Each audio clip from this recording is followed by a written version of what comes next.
The chairman is a born and raised Washingtonian representing the 9th District for 12 years now. 12 terms, excuse me, not 12 years, hardly. His career previously included work as a prosecutor and a state Senate member, the youngest in the country at the time. Congressman Smith is in his 12th term of Congress, and he is concluding his first year as chairman of the committee. So we'll talk a little bit about that. Mr. Chairman, thank you for being at AEI today. You've spent your career thinking about not just the issues of the committee on which you sit now, but also increasingly more and more foreign policy. And we were just talking for a moment about your travel last week to the Middle East, or last month, excuse me. Can you maybe start off by telling us, what did you see, what did you hear, what do you think?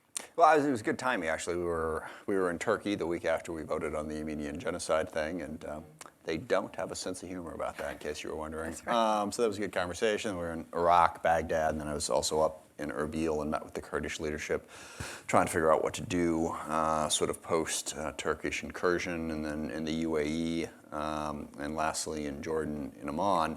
And it's a complicated region, and I think there are a lot of challenges right now in terms of, well, the entire world, but that part of it in particular, figuring out what is the U.S. doing? What is our plan? What is our policy? What can they rely on, and who can they work with in our government? So a lot of other issues, obviously, but that's sort of the top line. And so what was first of mind for, if you had to sort of make a generalization, was it just sort of chaotic U.S. policy? Was it Iran, the potential, filling the vacuum, proxy? Was it Russia? Or was it just everything? Well, I think Iran was at the top of the list. Because obviously you're aware of the protests that have been going on in Iraq since a couple of weeks before I was there. And a lot of that's focused on, it's focused on bad governance, but it's focused on the fact that Iran's influence in Iraq is contributing to that bad governance. You got the protests in Lebanon along the same vein. And then, of course, the ongoing sanctions regime, the attacks in Saudi Arabia. The threat from Iran, was most prominent, and then secondary. Well, I wouldn't say secondary, but equal was what happens to ISIS now. Yes, the caliphate has been defeated, but ISIS has not. And what does the coalition look like that's going to confront it after what happened with the Kurds in northern Syria? How do we sort of piece back together that? And then also, as representatives of the United States, there was a lot of concern, as I mentioned, about what is the U.S. role in the region. What are we going to do? And I think the other piece of it is, and I know one of the topics you were talking about was sort of civilian control versus military control. And a general concern growing in the world is who speaks for the United States. If you're sitting down with the ambassadors, you have diplomats, you have people, but a tweet comes out the next morning and everything that person told you the day before is out the window. So a couple of world leaders were quite frank. Why are we talking to those people? They don't apparently have any authority, so what's the point? I think that is a real challenge across the globe. Should we be doing more to help the protesters in Iran right now? That is a really tricky and difficult situation. My top line answer on that one is no, and I felt the same way in 2011 or 9. I can't remember when the green. 9. We were at 9. And everyone said, well, problem is, if we step in, that gives the Iranian regime an excuse to say it's foreign influence, right. It's not domestic, and that would enable them to unite more people in Iran against the United States instead of allowing the protesters to focus on what they're doing. That's the trap. Now, the other side of that, of course, is the Iranian government has a very strong monopoly on power, and they are not shy about using it. And absent support, it's hard to imagine a protest movement in Iran persuading the regime to change. So it's a bit of a trap, but I think if we were to dive in, we would undermine what they're trying to do. So if we could talk briefly about the Syria mission. As chairman of the Committee on Armed Services, you either help support and fund that mission or clarify it, or you work to push it in another direction. So the president originally said, the abrupt withdrawal, we know obviously part of the reason Secretary Mattis resigned had to do with this whipsaw decision and abrupt withdrawal. And then there was the Turkish invasion, the abandonment of the Kurds. You took lots of strong positions on that. And now there's this oil field guarding mission, maybe. Still seems very unclear. Yeah. What are you thinking? This is not going to be a short answer. So okay. There are, I think, three pieces to this, though I may add more. The first and the biggest thing is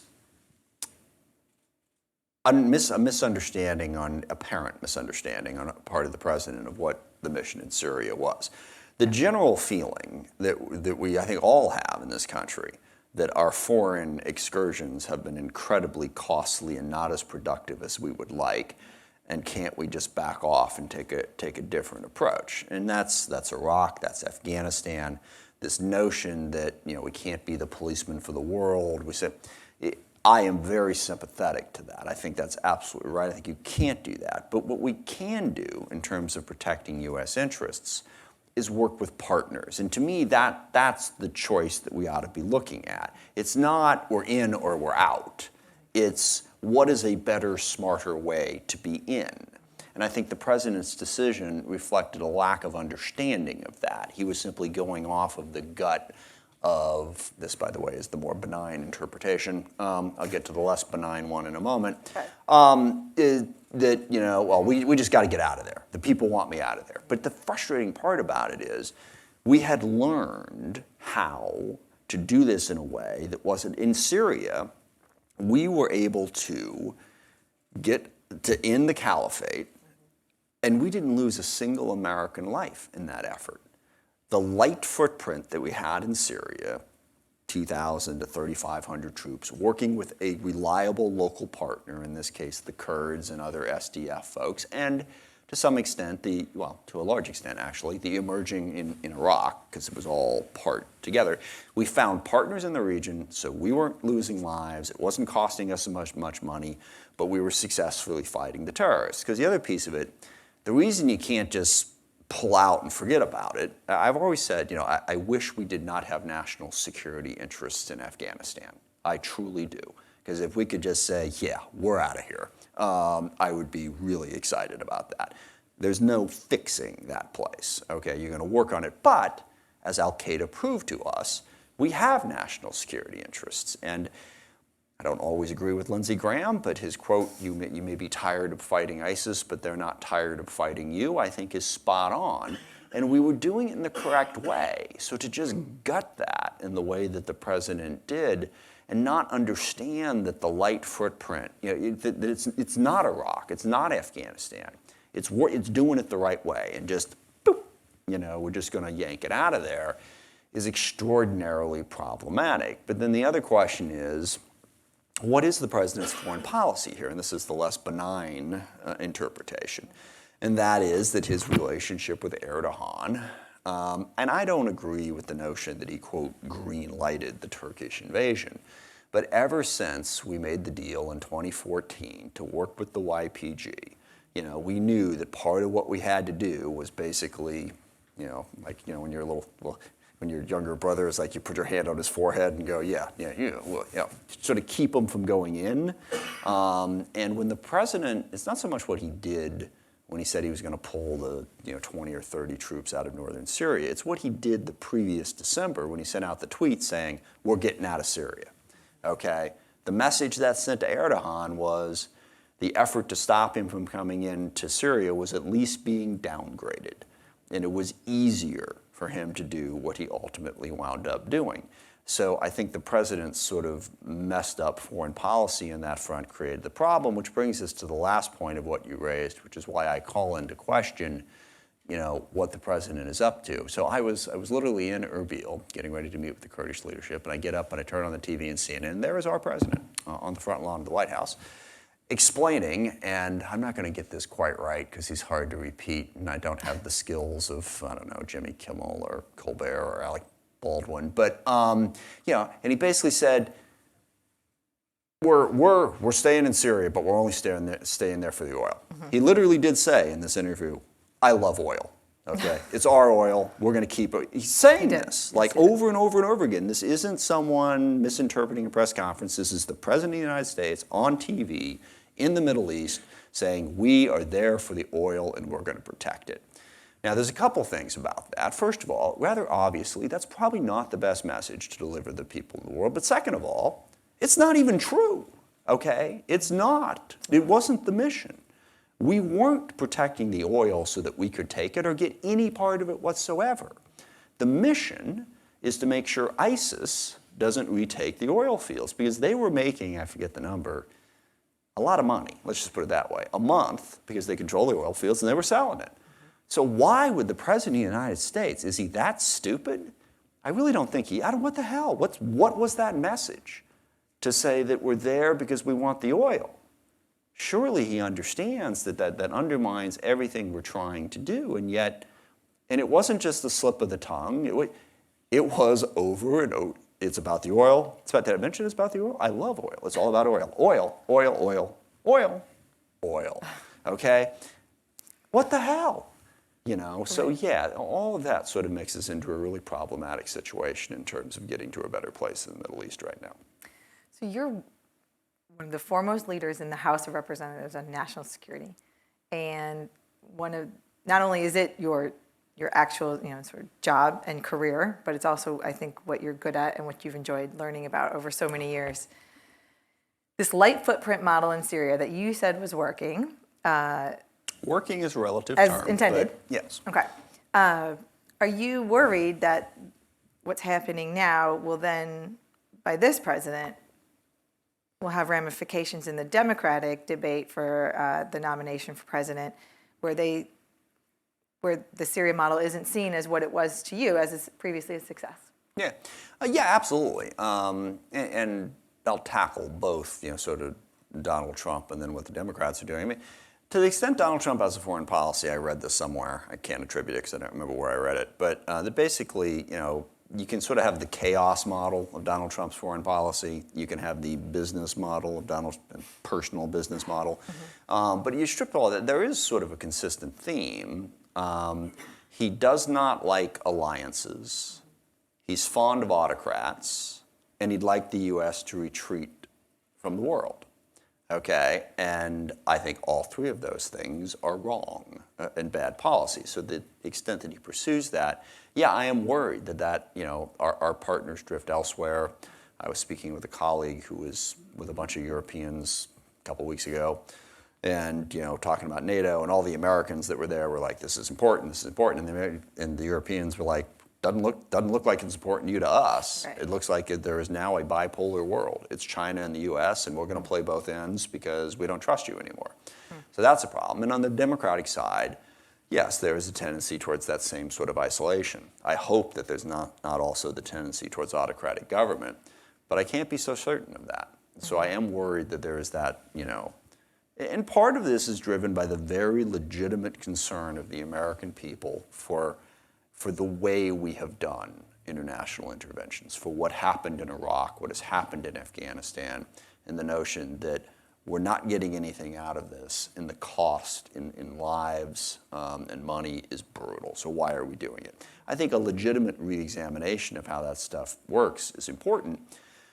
But U.S. leadership in the globe is important, and it's not just important because it helps keep the rest of the world from descending into chaos. It's important to us, all right? We are dependent upon global stability for our economic well-being, for peace and security, for a whole bunch of different things. I mean, 9/11 happened, and to just say at that point, okay, we're not going to respond, yeah.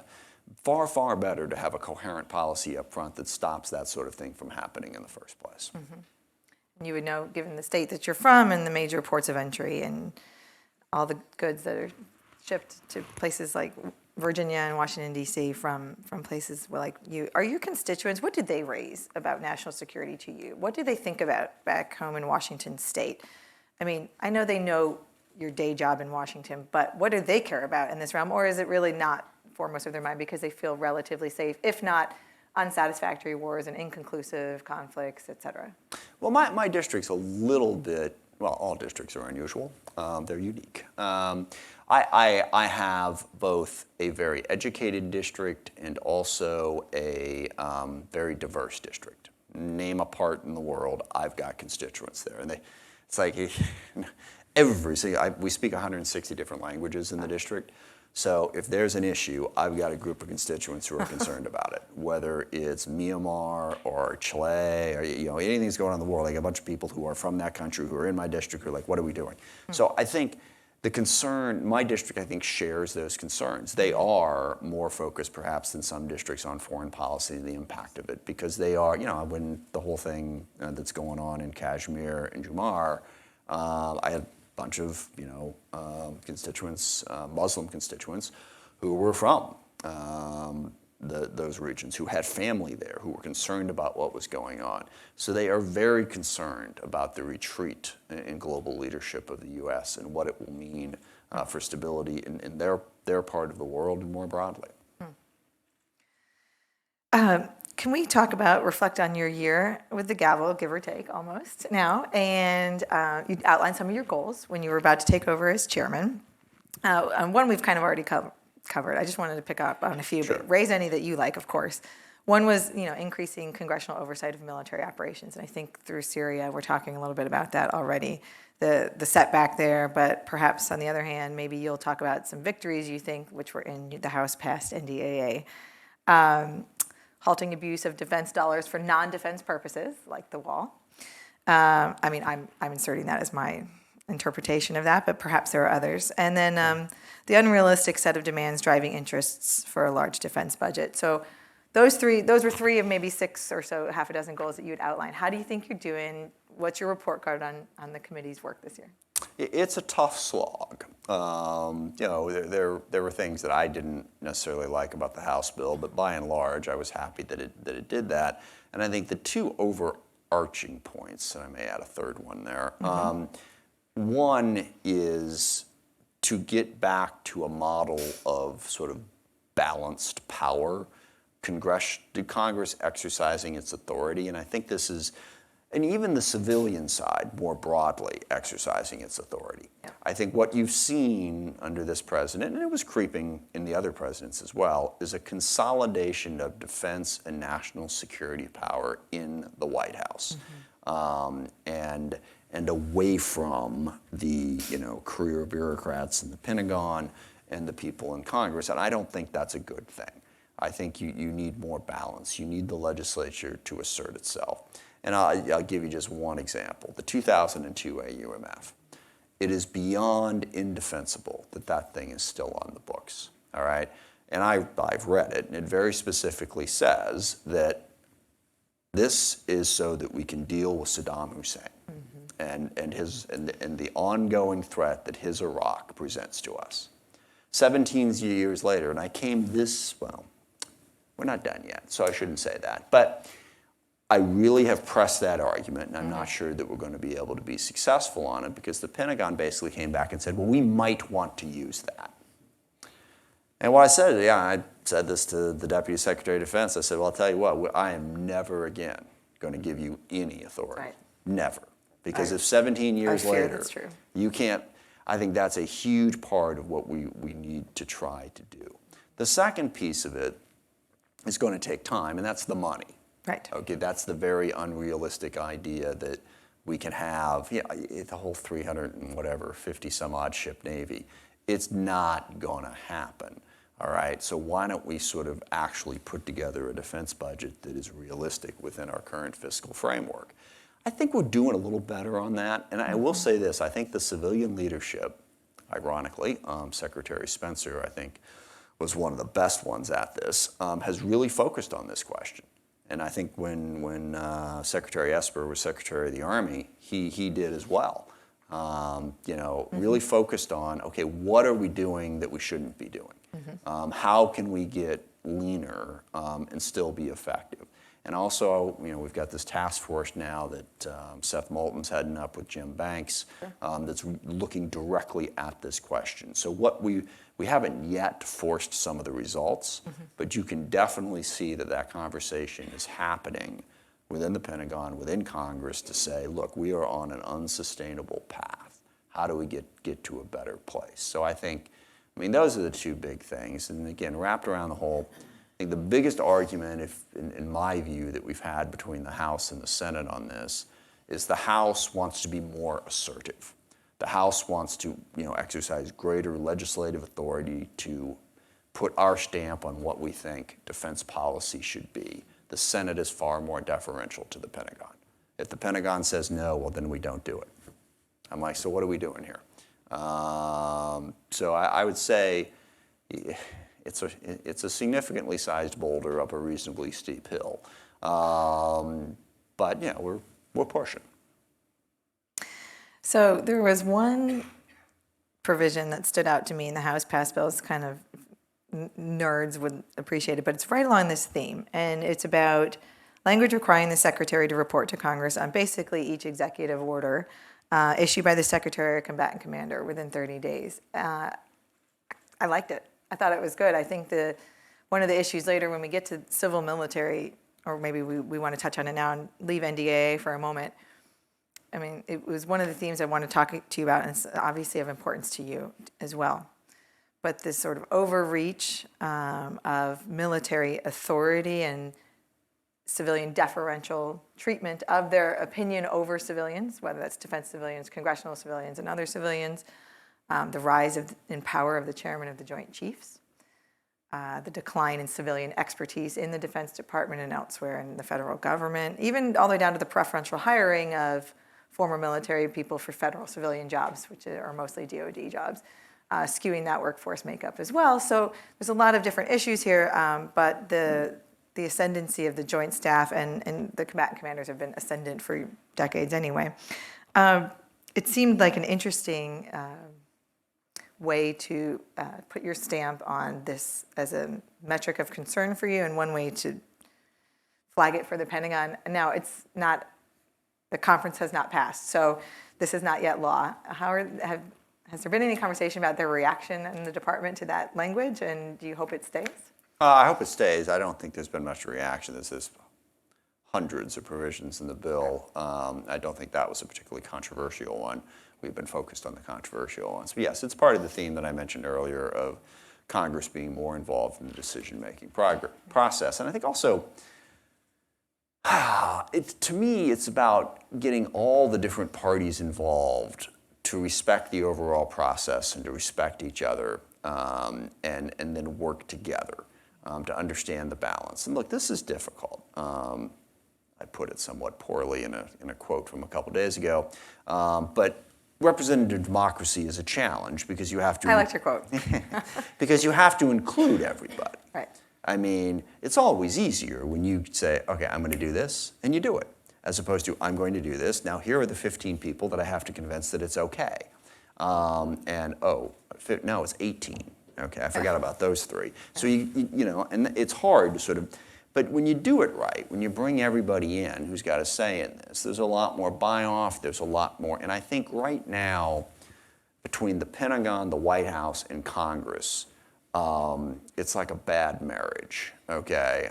There is just, they know why the other side is wrong. They're not, and there's a whole lot of things that led to that. I guess I would put the overall goal a little differently than I did a minute ago.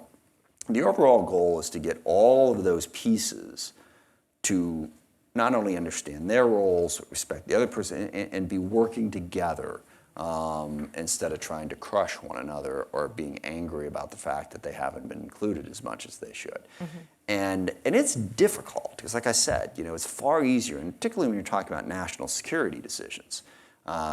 It's difficult to include everybody who needs to be included, but I think we need to work better at that. So you were able to do that with your Democratic caucus in the House. The result, though, was an NDAA that passed with no Republican votes. Does that worry you for the future, or do you think it was a one-off? Would you do anything different? I guess does it worry? Yeah, it worries me. It's not where I ultimately want us to be. It's something we're going to work hard to try and fix. But part of the problem is the Republicans are not comfortable with the idea that a Democrat has anything to say about national security. They're really not, okay? I am. Yeah.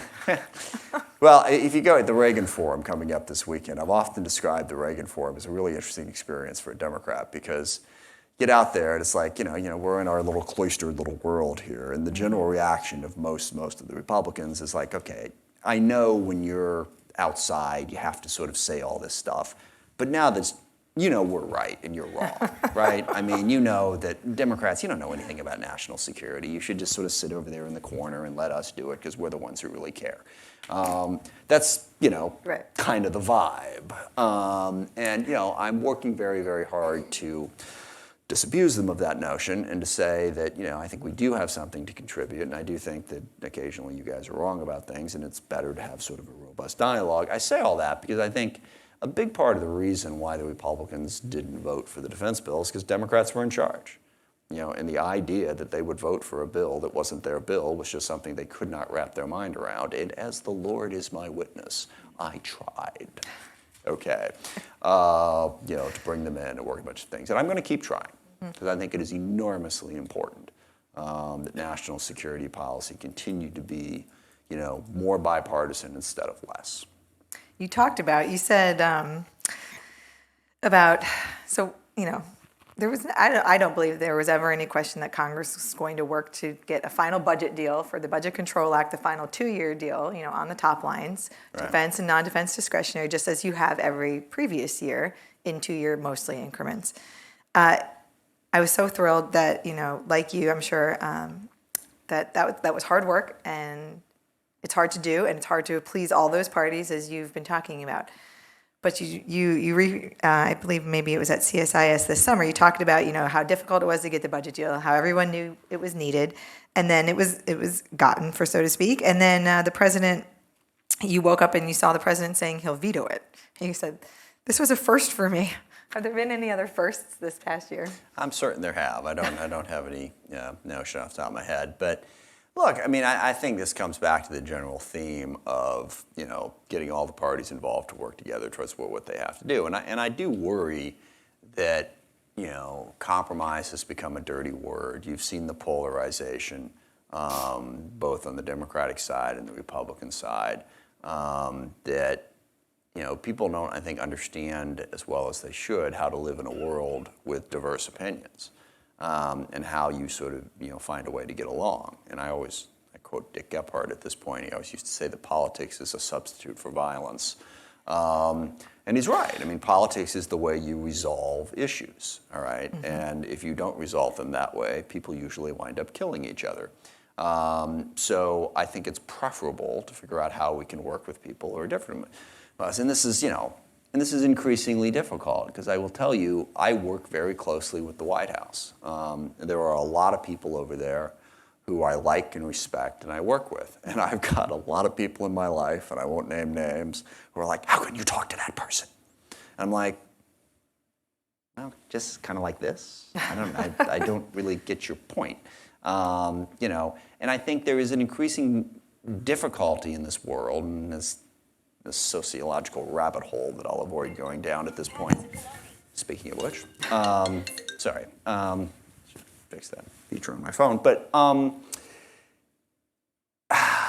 people need to figure out how. I'll go the Game of Thrones route. You make peace with your enemies, not with your friends. That's the whole point. If we can't find a way to work together, there's going to be a problem. And we get sort of caught up in this, what we see on TV.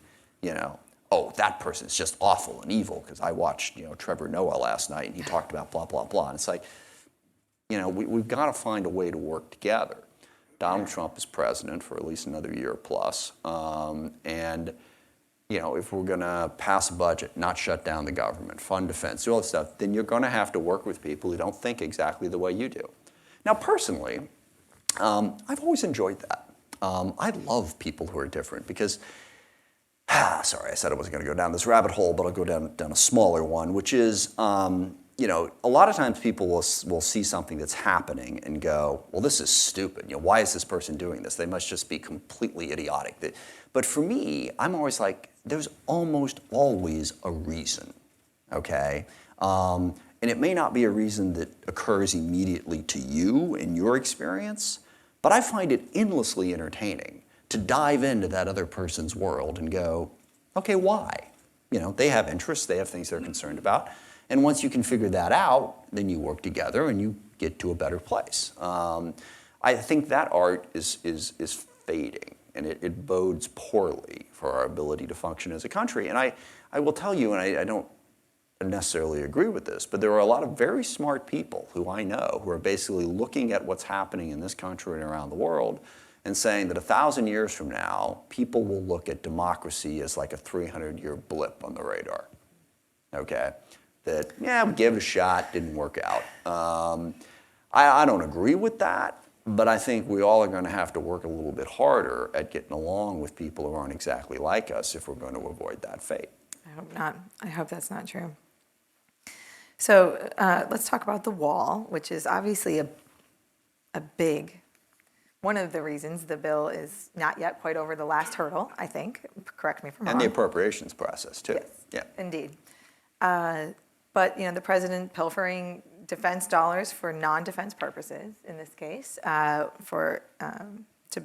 partially fund sections of the southern border wall. So you have a provision in the bill that would, I'm not going the angle I think people think, would seek certification that contract support could not conduct the task of having troops down there, which I thought actually was terrific. I had a War on the Rocks article called Just Say No, that the Pentagon needs to just start saying no more often to things that are not inherently related to their core function. They don't have any problem saying no to me, by the way. I think that makes you feel better. It does. And one of the issues I raised in the article was this.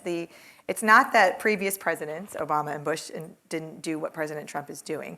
It's that they were short-lived exercises. They were purposefully, in some cases, to allow for Customs and Border Patrol to beef up their own workforce. There was a direct mission and a conclusion. In this case, the president has said, he turned it, I think, inherently into a political mission when he said, the troops will stay till the wall is built, which basically turned what could have been a military purpose. Now it's an inherently political one to me.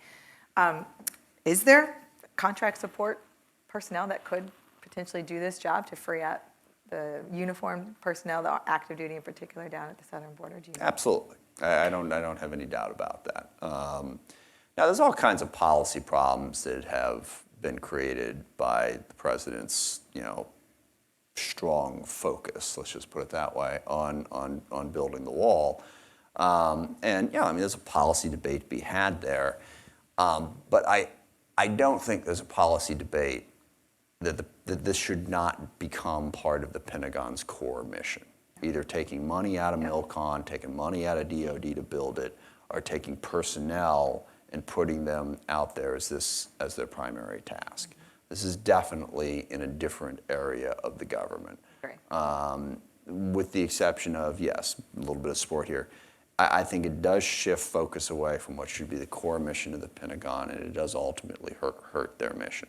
Now, the president is not going to change his mind on this, so we're going to have to find a way to reach an accommodation going forward. Now, the biggest thing that I feel, and I fear this ship has sailed, but the conflict between the president's belief that we need to build this wall, build it his way, at his cost, and the Democratic opposition to that has caused problems with the budget, it's caused problems for appropriations, it's caused problems for the authorizing bill. And look, the way I put it to the White House when I talked to him, says, okay, here's the way you gotta think about it. So kudos to you, all right, in a very, very clever way, you were able to find this statute from 1976, and you managed to steal $6.1 billion out of the Pentagon for the wall. And you did that fair and square. They don't like the word steal, by the way, but it's the rhetorical flourish. Sure. Declare victory, okay? You managed to get $7.5 billion for the wall, and I'm told, I think there are some who disagree with it, but a number of people on both sides of the aisle told me they can't spend that $7.5 billion before the end of FY20. Because they don't own a lot of the land, but they want to build the wall, they can't obligate it. So declare victory, all right? You got your $7.2 billion, $7.5 billion, you're going to work on it and then litigate it in the election. Say, we got what we need, we believe this is important, and let's go have the argument before the American people instead of jeopardizing the defense bill, putting us on the brink of another government shutdown, upsetting all the Pentagon's responsibilities,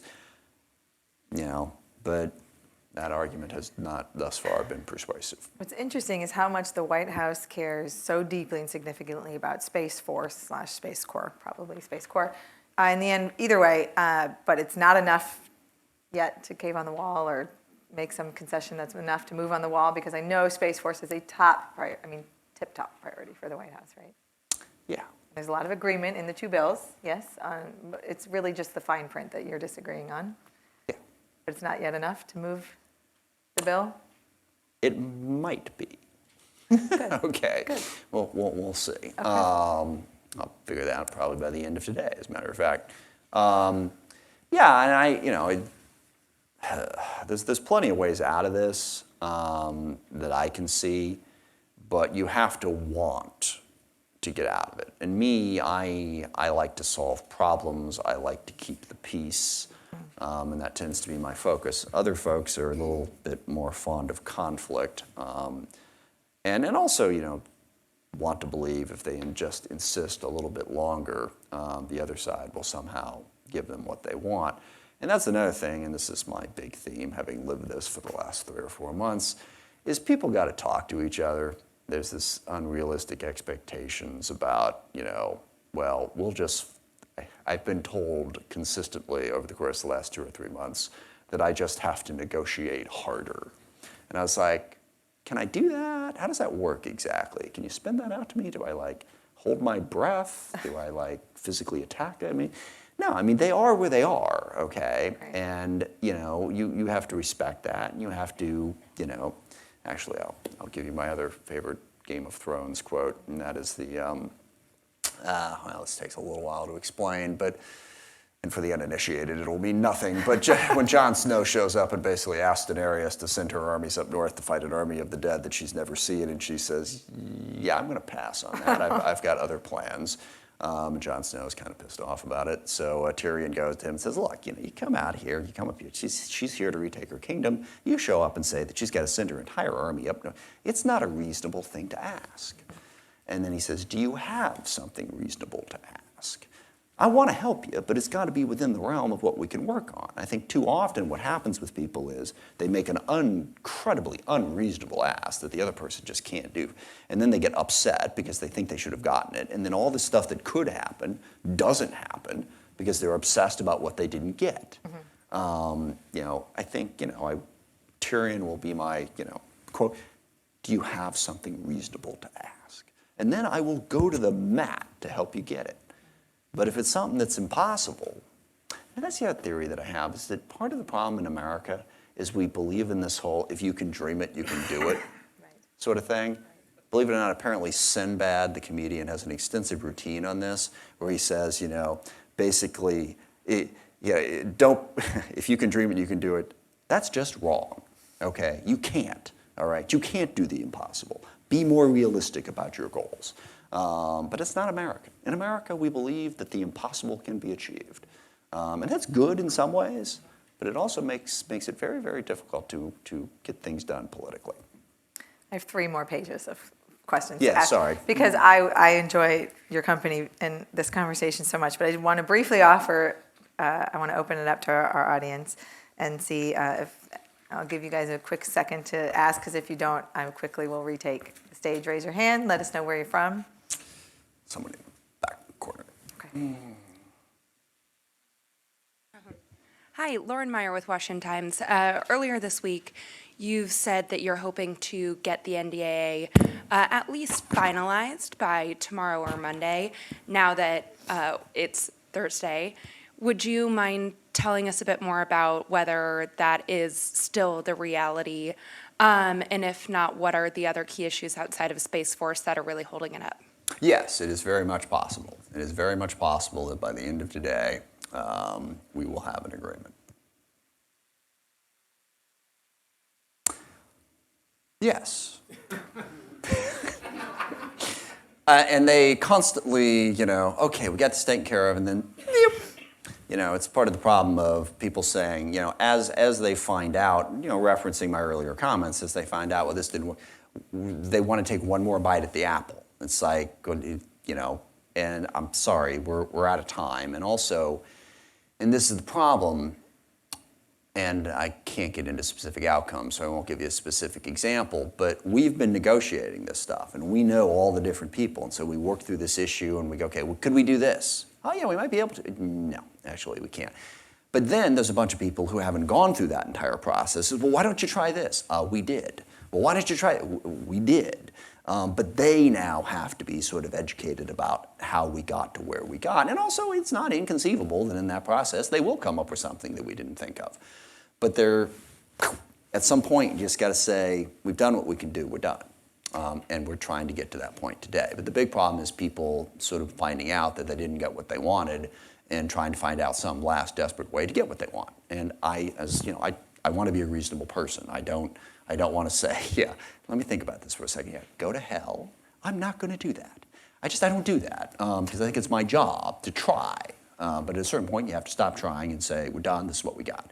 And that point is roughly 12 hours away. Mr. Chairman, before I give the mic to Tony and then behind him, let me ask you a quick follow-up. If you don't get it today, and the Reagan forums this weekend, and we're down in the single-digit legislative calendar days in session before the... We have a little more time than today. Okay. I'm trying to... Yes. We have until Monday, actually, to move forward. So, and I think, Monday's do or die? I'm hoping to do it before then, but if not, then I'm reasonably confident, unless someone drops another bomb in the middle of it, which is always possible, that we will be able to get through that. Okay. Tony? You were talking earlier about trying to be reasonable. Is it reasonable in your mind for the House to recede on the provisions that would restrict Defense Department reprogramming going forward? Because that was how they were able to get into the Milcon account and then put it into the counter drug account and then get the wall money. Is it reasonable to recede on that, or is that an area where, they could just keep reprogramming and reprogramming forever, right? If you don't pass something in the bill that stops it. Understood. Reasonable is a very broad term. And reasonable basically is what we try to do in terms of, the caucus has got to vote for it. The Senate's got to vote for it, and the president's got to sign it. Okay, so somehow, as I've jokingly said, all I have to do is get Donald Trump, Mitch McConnell, and Nancy Pelosi to agree. And then we've got ourselves a deal. And that's difficult. Look, again, I believe that the White House should declare victory and recognize the fact that the Defense Department poach is a one-time only thing, given the extreme circumstances that they were in. And I think it would be an incredibly magnanimous gesture on their part if they said, look, that's never the way we wanted to do it anyway, okay? So it's perfectly okay to block that. We'll come up with the language and do that. And I tried that. No, they're not going to do that. The one thing I will say about this is in the budget agreement, by Republican standards, and some of my progressive friends back home will rise in outrage at the next two sentences, but going from their 750 to 738 in the budget agreement and then only allowing 741 for next year is a pretty snug number. So if the White House is going to go in and grab another $3, $4, $5, $6 billion, they're starting to cut into bone at that point. So I think the restriction on their ability to do that comes in the budget agreement. It should, and it is a very reasonable thing to ask, it should come in that area. But if the White House won't do it, the White House won't do it. And they have another complicated little position on that made it more difficult. But I do think that we can restrict that through that budget number. Right. Hello, I'm Hassan Al-Tayeb. I'm the Middle East Policy Lobbyist at the Friends Committee on National Legislation. I was curious if you could say more about what was happening in the NDAA in regards to Yemen and cutting off U.S. support to the Saudi-UAE war in Yemen. And, we've been talking to your office a lot, but just curious if you have any updates.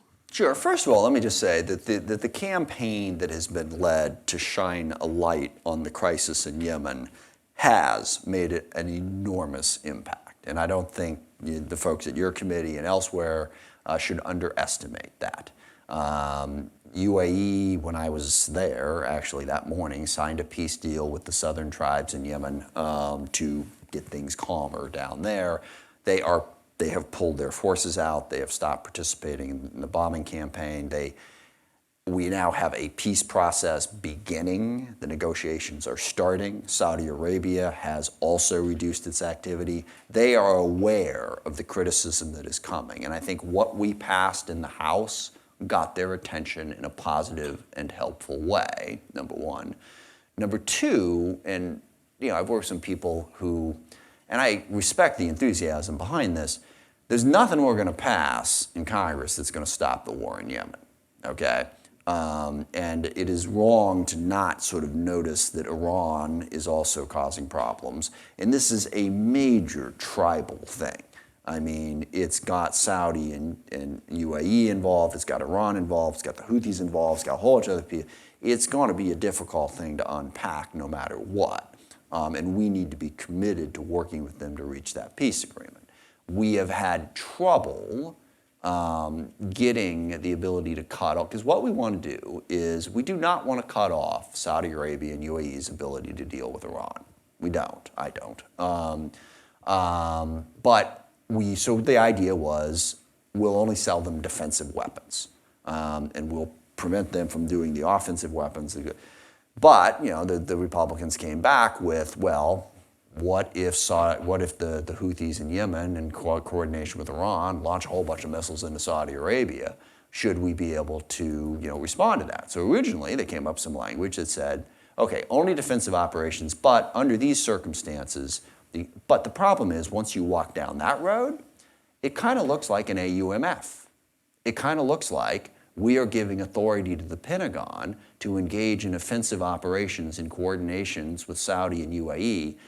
And go back to my conversation about 2002 AUMF. I ain't giving them any more authority on that, because they will take that little bit of authority and drive a truck through it.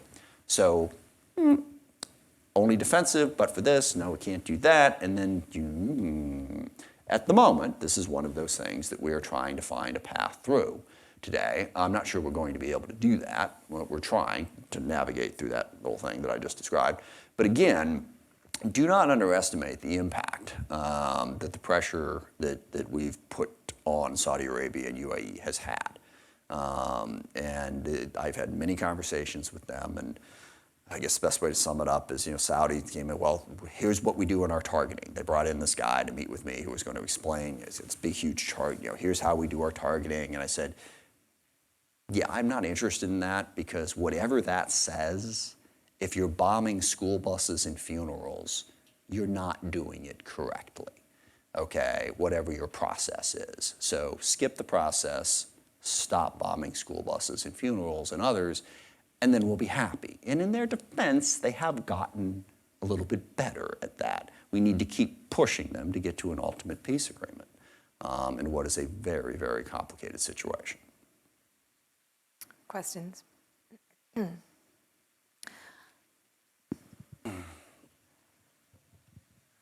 Mike Stone from Reuters. Thanks for doing this. One of the aspects that's come up in the negotiations on the NDAA is transgender troops. Will parts of the Democratic caucus revolt if, in conference, transgender troops don't become something that moves forward? You mean like take up pitchforks and actually come after us in aggressive activity? No, I don't think they will. I mean, we fought hard for it.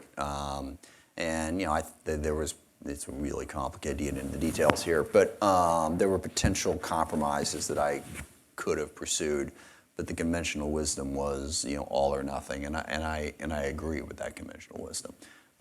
There should be no restriction on transgender troops' ability to serve. And the language that we had was straightforward. Everyone's treated equally. If you can perform, you can perform. If you can't, you can't. And this is something the president did, I think, that is just pure D wrong. This was all working just fine until he sent out a tweet, literally, that said, we shouldn't allow transgender troops to serve, blah, blah, And then the Pentagon had to go, okay, we got to come up with a new policy. I think that's really harmful and completely wrong, and I intend to continue to fight about that. But for what appears to me to be more, I mean, it could just be pure bigotry, but it strikes me that it's more partisanship and base pandering that has led them to do this. But we're going to have to keep fighting them on that. So, go ahead, Ray.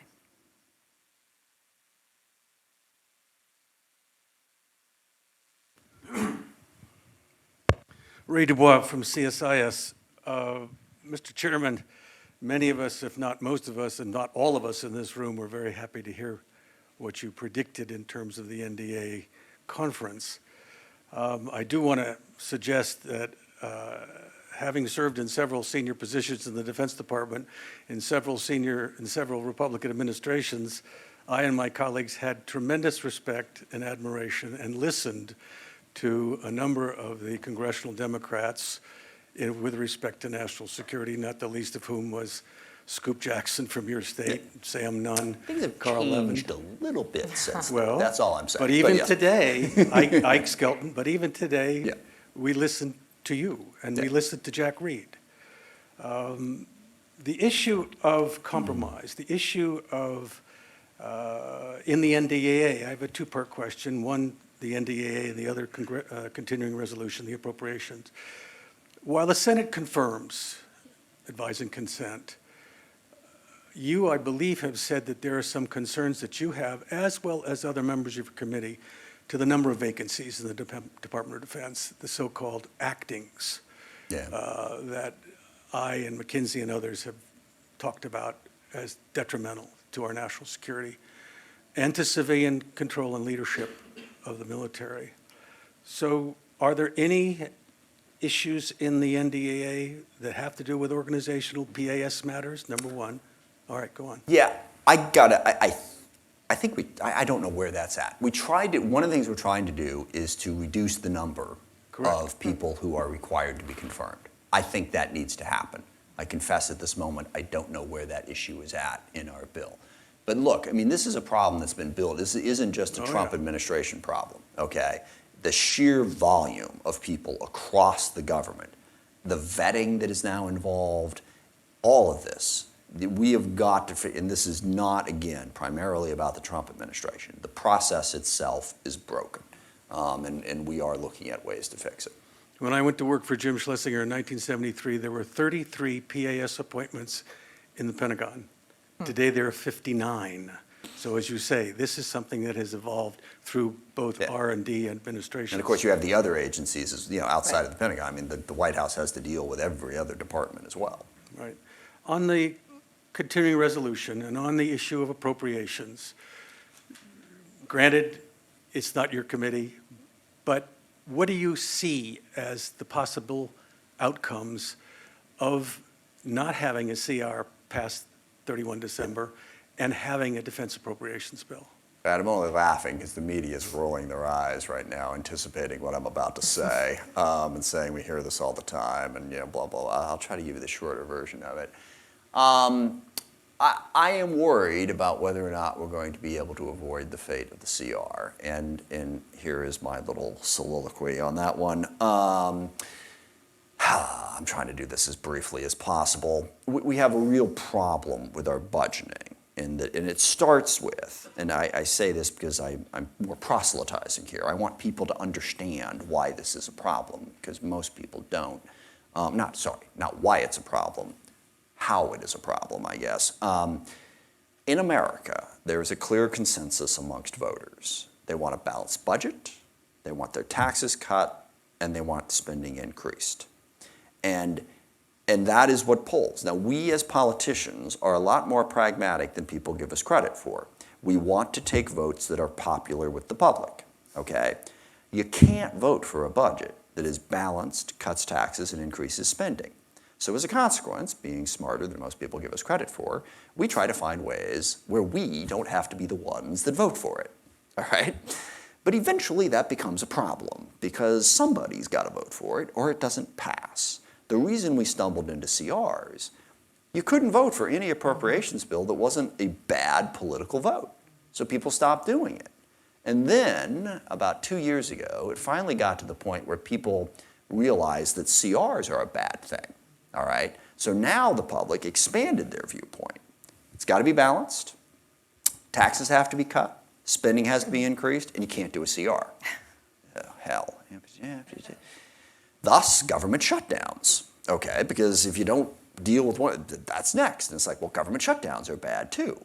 And now we are like, it's like, there's no option here. No matter what you do, it is politically unpopular. Personally, I've always felt that the single best thing we can do is we can start being honest with the American people and not telling them that, this whole modern monetary theory makes me want to just really, modern, It doesn't matter if there's a debt and a deficit. You can spend more money than you take in forever, and it's all good. And I understand modern monetary theory, and it's just, wrong, okay? And I'll walk through that for just a second because it's important. The whole notion that, look, the federal government is different than everybody else. To say that we should run our budget the way a family does or a business is just wrong. And I agree with that. It is different. Because we can print our own money. And at the end of the day, if we're in a corner, we can just print the money. And look, inflation's low, interest rates are low, so what difference does it make? And what history tells you is what's blindingly obvious, is the more you print, at some point, and I don't know when that point is, I will confess I'm moderately surprised that we've managed to survive for as long as we have, and I'm sure there's macroeconomic factors that go beyond my brain power that make that possible, but I'm 100% confident that we cannot survive forever spending 20% more money than we take in. But we cling to all manner of different theories to try to keep the music playing. But the lack of honesty about fiscal policy is what leads us to the point that we are at right now. And you can blame President Trump for an aspect of this, but all he's doing is playing within the game that I just described. And he knows that to sign an appropriations bill, any appropriations bill, is going to upset a certain chunk of the country because it's not going to do everything that they want it to do. So we're all kind of desperately trying to find a way how we can avoid doing what we have to do. And how does that play out in the next 2 weeks? I don't know. I hope, that we reach an agreement and we go ahead and do it. And because I don't think at this point, trying to balance the budget in the next 2 weeks or make some gesture that makes it look like we're trying to balance the budget is going to make any difference to the broader issue. But in the short term, a shutdown or a CR, devastating to the Pentagon, as you well know. And I think that message is coming in pretty clear. So I think there is a will to get through this particular part of the problem. But long term, we're painting ourselves into a corner. Now again, I have been remarkably surprised how much room there is on that particular floor. I would have thought we would have been in the corner a long time ago, but it's not infinite.